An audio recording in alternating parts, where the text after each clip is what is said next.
At dawn on March 3, 1943, 0600 hours, Rear Admiral Masatomi Kimura stood on the bridge of his flagship, watching the sea unfold beneath a pale gray sky. Before him stretched a formation that seemed secure. 8 destroyers guarding 8 fully loaded transport ships, all moving through waters that Imperial Japanese Navy doctrine insisted were safely under their control. The convoy carried the men and material of Japan's 51st Division. 6,900 reinforcements desperately awaited by Lieutenant General Hatazo Adachi at Lai, New Guinea. For Kimura, there was every reason to believe they would arrive unharmed. For over a year, Japanese warships had steamed through these routes unchallenged by any serious American surface presence, and what the admiral could not possibly know, what no Japanese naval officer could have imagined in his darkest premonitions, was that American engineers and mechanics working in Australian workshops had transformed ordinary medium bombers into something monstrous.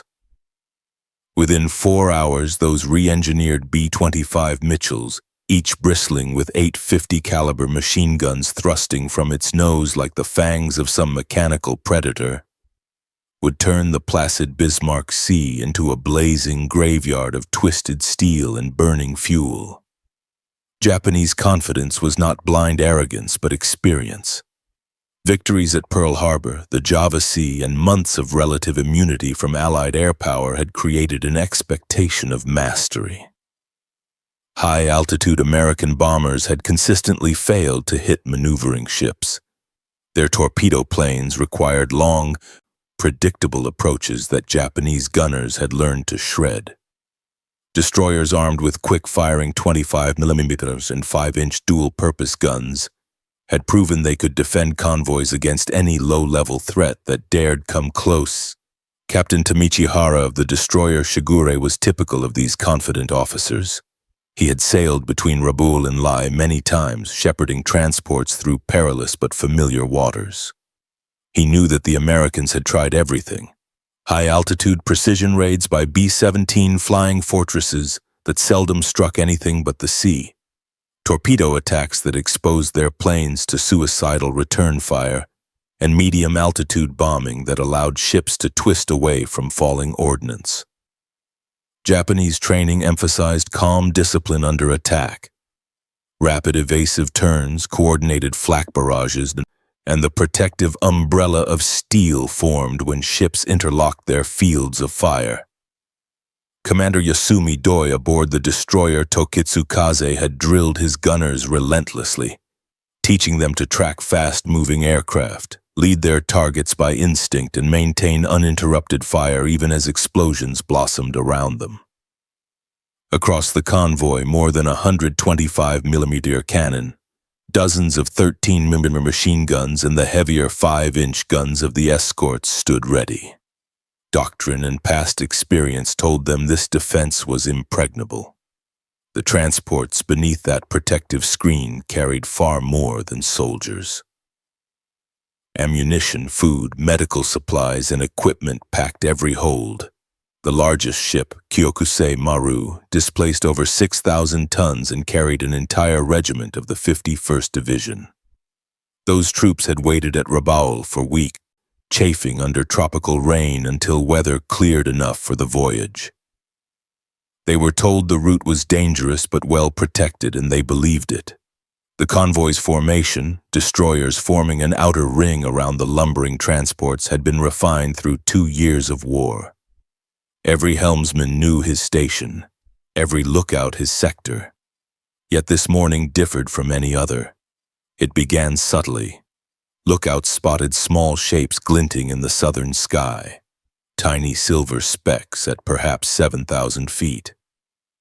Lieutenant Commander Aikata aboard the destroyer Asashio reported multiple aircraft approaching in standard American formation, B-17s and B-25's at medium altitude.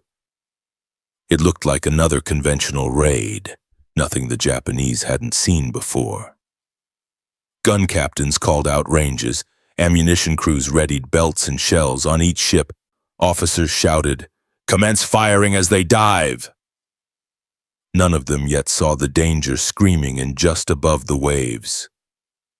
Hidden by glare and distance, another wave of aircraft approached at wave-top height. B-25 Mitchells that had been altered beyond recognition. Their creation was the product of frustration and genius. Major Paul Ira Pappy Gunn, a former Navy pilot turned Army Air Force's innovator, had watched Allied bombs splash uselessly around Japanese ships for months. He concluded that the only way to hit moving vessels was to attack them like gunfighters, close, fast, and low. With Field Representative Jack Fox of North American Aviation at Eagle Farm Airfield near Brisbane, Australia, Gunn began converting the B-25 Mitchell into something entirely new. They stripped out the bombardier's station, reinforced the nose, and fitted it with 4, then 6, then 8 50-caliber machine guns fed by belts of armor-piercing incendiary rounds. Ammunition boxes lined the nose compartment, their weight balanced carefully so the aircraft would still handle true. Each gun fired 850 rounds per minute. Together they unleashed nearly 7,000 rounds per minute, enough to saw through a destroyer's bridge or gut an anti-aircraft mount before a sailor could blink.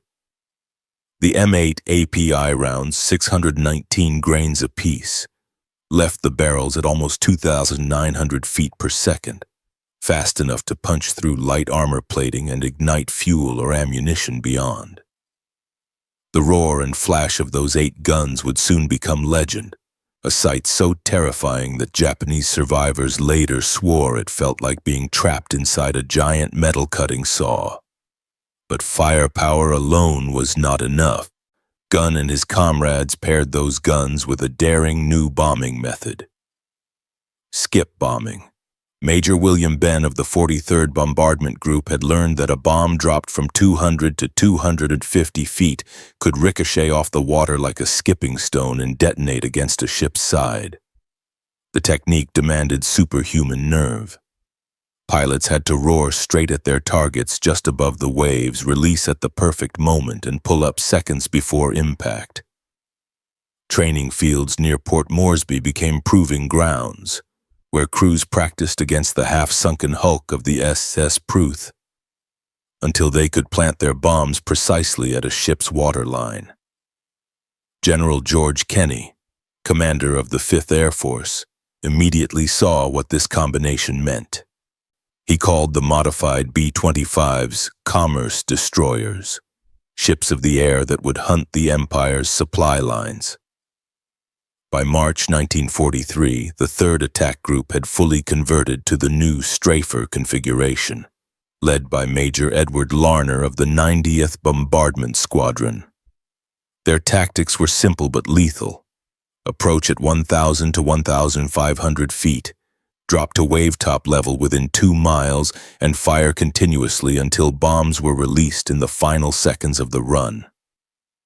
Back in the Bismarck Sea, Admiral Kimura's first warning of the storm about to break was the sudden appearance of American bombers high above his convoy. The B-17s began their runs from 7,000 feet, and instantly every Japanese gun turned skyward. Tracers arced upward in beautiful, deadly symmetry, red, green, and orange threads sewing patterns in the air. The gunners performed flawlessly, exactly as doctrine demanded. That was precisely what the Americans intended. While the sky filled with flak bursts aimed at the high-flying bombers, a swarm of low-level attackers raced in unseen from the southwest. 13 RAAF Beaufighters skimmed the waves beside 12 B-25 Mitchell Strafer bombers of the 3rd Attack Group. Their propellers carved twin wakes on the sea surface, leaving white trails of spray. At the head of the formation, Major Larner's own plane, Ruthless, streaked toward the Japanese destroyer Shirayuki at 280 miles per hour. From his cockpit, Larner could see sailors staring back in disbelief. The Japanese had faced B-25's before, but never like this. Never ones with 8 black barrels jutting from the nose, or flying so low he could see the whites of men's eyes on the deck. At 1,200 yards, Larner pressed the trigger. Instantly, the Mitchell's nose lit with flame, and 8 converging streams of 50 caliber fire ripped across the water. The effect was instantaneous and horrifying. Hundreds of armor-piercing incendiary rounds slammed into Shirayuki's superstructure, each one tearing through steel plating as if it were paper. Bridge windows shattered, splinters and fragments filled the air. Gun shields melted under the storm of bullets. Within seconds, the destroyer's anti-aircraft guns fell silent, crews shredded at their posts. Ensign Takashi Miyata, one of the few survivors from Shirayuki's bridge, later said the attack felt like being trapped in a machine shop where every wall turned to flying blades. Larner held the trigger for 8 seconds, firing nearly 900 rounds before releasing 2 500-pound bombs. They skipped once, twice, and slammed into Shirayuki's hull just below the waterline. The delayed fuses allowed penetration before detonation. The twin explosions snapped the destroyer's back and ripped open her engine rooms. As Larner pulled up, his tail gunner sprayed the deck to suppress any survivors. Within minutes, Shirayuki was listing heavily to port, smoke billowing from her broken spine. Behind Larner, 11 more B-25's roared in, each pilot selecting a target amid the chaos. Lieutenant John Hennebrey, piloting a B-25 nicknamed Hell's Fire, sighted the transport Kembu Maru in the formation and began his run. As his 8 forward guns opened up, a torrent of tracer fire stitched from bow to stern, carving through the bridge, shattering cranes and deck guns and igniting fuel drums. Within moments, flames rolled across her decks. Hennebrey released his 2 500-pound bombs, watched them skip like skipping stones across the surface, and then smashed through the hull below the waterline.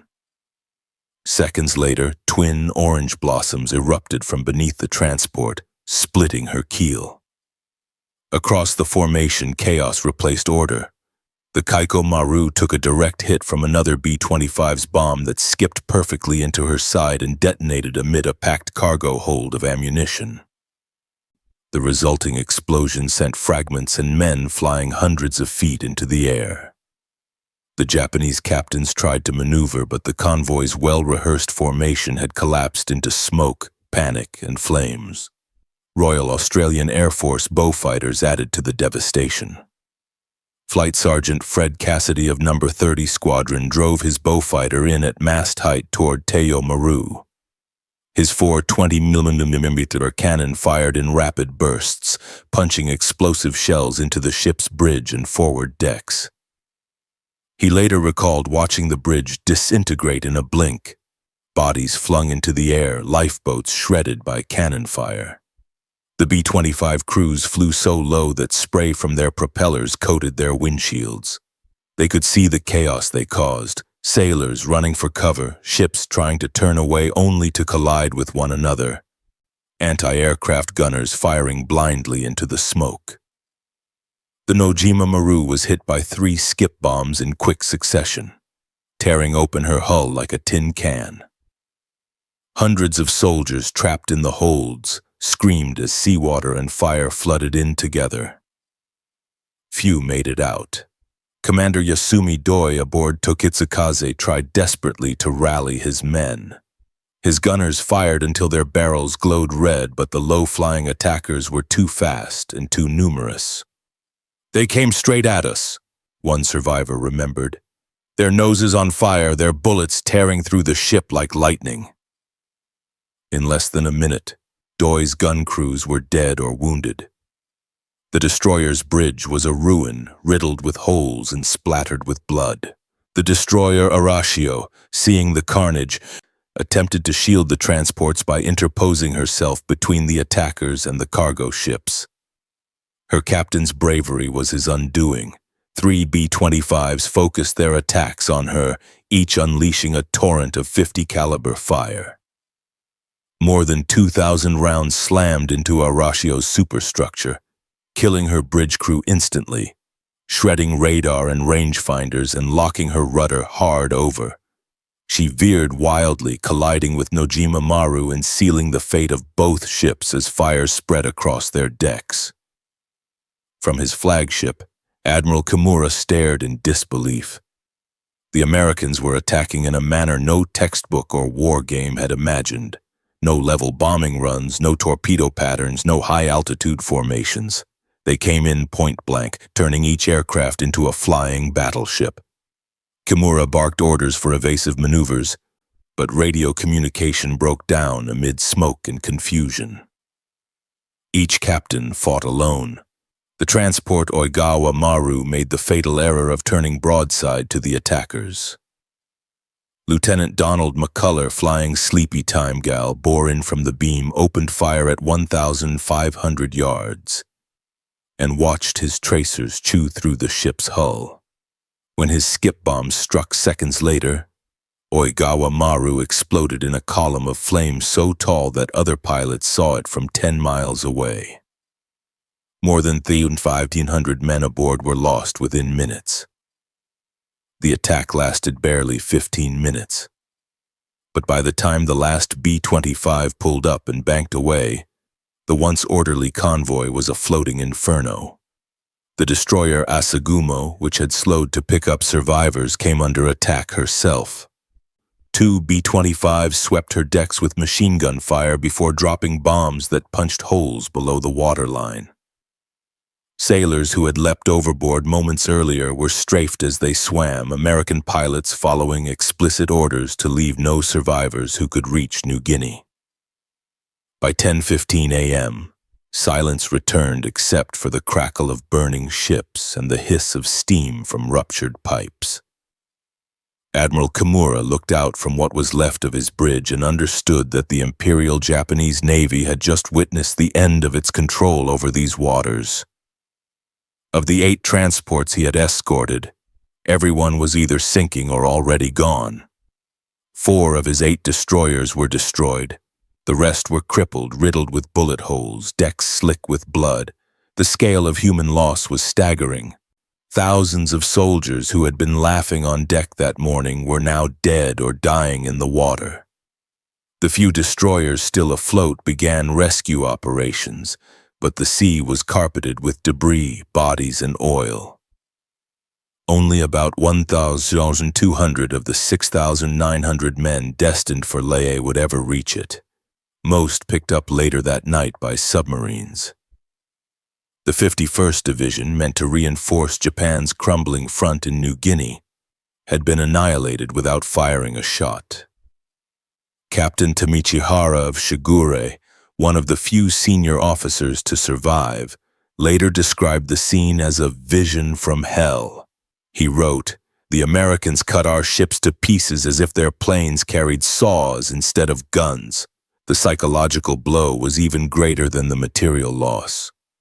For years, Japanese officers had dismissed American bombers as inaccurate and timid.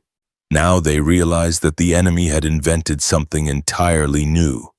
An aerial weapon no amount of discipline or doctrine could stop. When word reached Tokyo, Admiral Isoroku Yamamoto was visibly shaken. He immediately grasped what the reports meant. Japan could no longer risk sending surface ships through waters within reach of Allied aircraft. "If this is true," he told aides, "then we have lost not only ships but the sea itself." Overnight, the strategic calculus of the Pacific changed. Yamamoto ordered an urgent review of convoy tactics, air cover, and anti-aircraft doctrine, but even he privately admitted there was likely no countermeasure. The American strafer bombers had made the ocean itself dangerous for Japan's supply lines. The thousands of tons of ammunition, medicine, and food that should have reached Lae now lay on the ocean floor. The impact of March 3, 1943 was immediate and irreversible. In a single morning, a handful of modified bombers had demonstrated the power of innovation over tradition, and the Japanese Empire's slow decline began in earnest. The aftermath of the Bismarck Sea battle rippled through every level of the Imperial Japanese Navy. Reports arriving at Rabaul described the once mighty convoy as nothing but a floating graveyard. Officers who had boasted that their umbrella of steel could fend off any Allied aircraft now sat in stunned silence, realizing that the Americans had rewritten the rules of naval warfare. In a single engagement lasting barely 15 minutes, they had lost nearly 6,000 men, 4 destroyers, and every transport that had left Rabaul 2 days earlier. Admiral Yamamoto's analysis of the disaster was grim but honest. The Japanese could no longer rely on traditional formations or pre-war tactics against a new kind of air weapon. From that day forward, daylight convoys were deemed suicidal within range of Allied aircraft. Reinforcements to New Guinea and the Solomon Islands would have to move by submarine or by destroyers running at night. Small, desperate operations incapable of carrying more than a fraction of what the armies required. Japan's logistical lifelines were effectively severed. The American B-25 Strafer program, meanwhile, grew from improvised field modifications into a symbol of ingenuity. Major Paul Pappy Gunn's concept had begun as an experiment in a dusty hangar near Brisbane, yet by mid-1943, it had become official policy. The 345th Bombardment Group, nicknamed the Air Apaches, received the newly standardized B-25J model, factory-built with the 8-gun nose Gunn had pioneered. North American Aviation even expanded the configuration, adding 4 additional package guns on the sides of the fuselage, 2 in the top turret, and others in waist and tail positions. Some variants carried as many as 18 50 caliber machine guns, more than most naval vessels of their time. The results were devastating. In August 1943, the Air Apaches began patrolling Japanese supply routes between New Guinea and the Bismarck Archipelago. Each time a ship was sighted, the scene replayed itself. The low roar of engines, the flash of 8 synchronized muzzles, and another column of fire rising from the sea. By late that year, Japanese officers reported that any daylight movement larger than a fishing boat was essentially a death sentence. The Royal Australian Air Force joined in fully.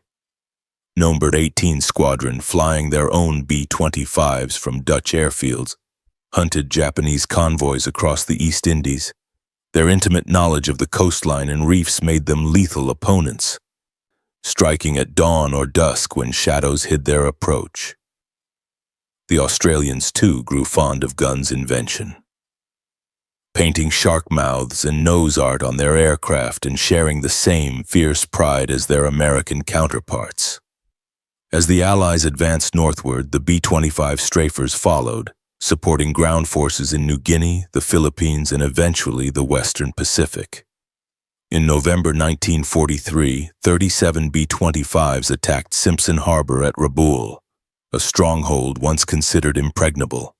They roared in at mast height, their 8-gun noses tearing apart ships, docks, and anchored freighters. In less than 10 minutes, the harbor became an inferno of burning oil and exploding ammunition.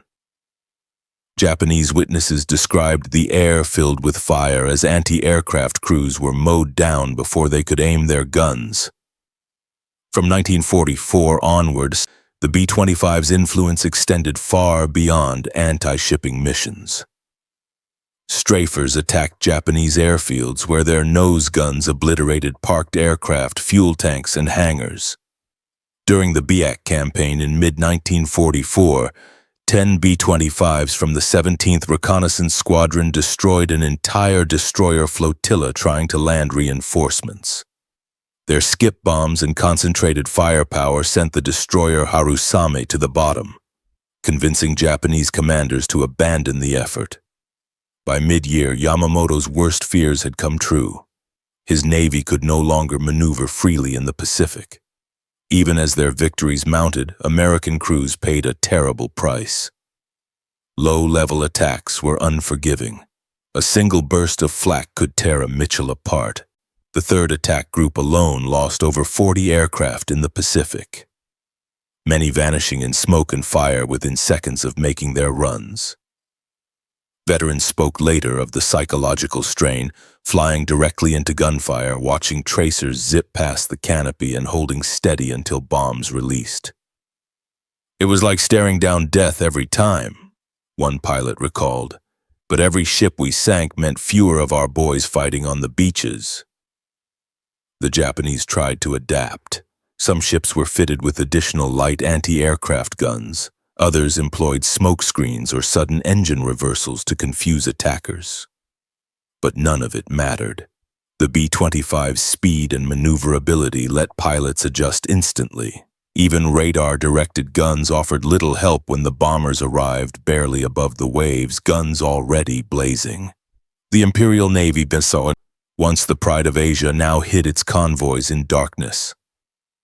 By 1944, Japanese reports conceded that the American gun bomber had become their most feared opponent.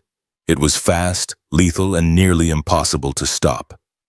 Vice Admiral Shigeru Fukudome, Chief of Staff of the Combined Fleet, wrote that no surface ship should attempt to operate within 500 miles of an enemy airfield. In essence, the Empire had lost the ocean. Meanwhile, American commanders refined the strafer concept. Engineers improved ammunition feeds, balanced recoil systems, and synchronized firing patterns so that all 8 guns converged precisely at 400 yards, the ideal range for cutting through ship armor. Mechanics working in makeshift island workshops could now convert a standard B-25 into a strafer within a week. Pilots learned through experience that angling their approach slightly instead of coming head-on reduced their exposure to return fire while still guaranteeing accuracy. Every detail, from fuse timing to altitude, was refined through combat.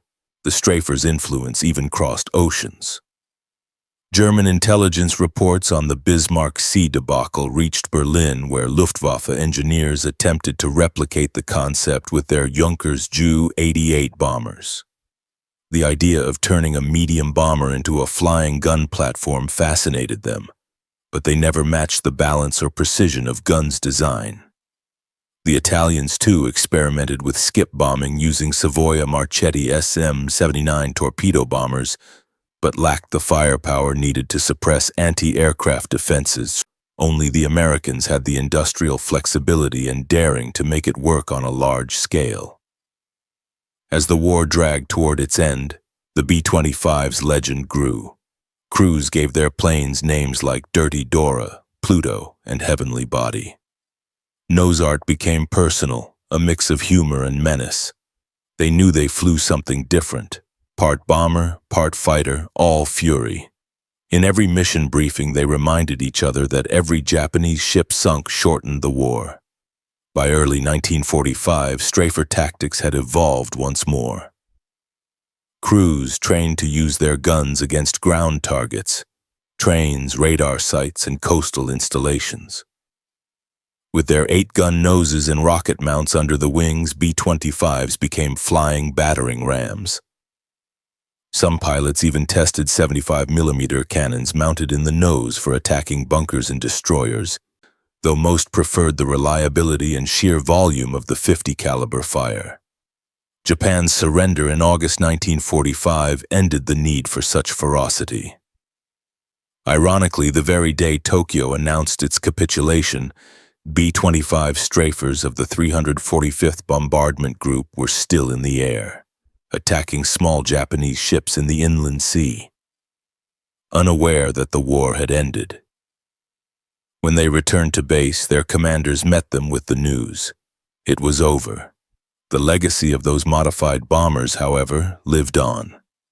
The concept of a heavily armed attack aircraft became foundational to American air power. The AC-47 Spooky and AC-130 Spectre gunships of later wars, bristling with cannons and miniguns, owed their existence to the lessons of the B-25 strafer. Even the modern A-10 Thunderbolt II, with its monstrous 30mm cannon, echoes the same philosophy. Overwhelming firepower, delivered with precision at low altitude, Post-war Japanese military scholars were candid in their assessments. Professor Masanori of the Japanese Defense University later wrote, "The B-25 strafer did not merely sink our ships. It destroyed our doctrine. It forced us to abandon offensive operations and hasten defeat." Former Admiral Suemu Toyota put it more simply. "The 8-gun B-25 destroyed our ability to move, and without movement, an island empire cannot live." In the decades after the war, surviving B-25 crews gathered for reunions. They shared stories that time could not dull: the smell of cordite in the cockpit, the vibration that shook their bones when all 8 guns fired, the flash of enemy ships splitting apart under their fire.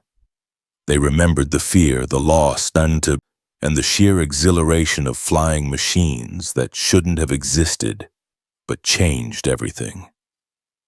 The B-25 strafer remains one of the most remarkable field innovations in military history.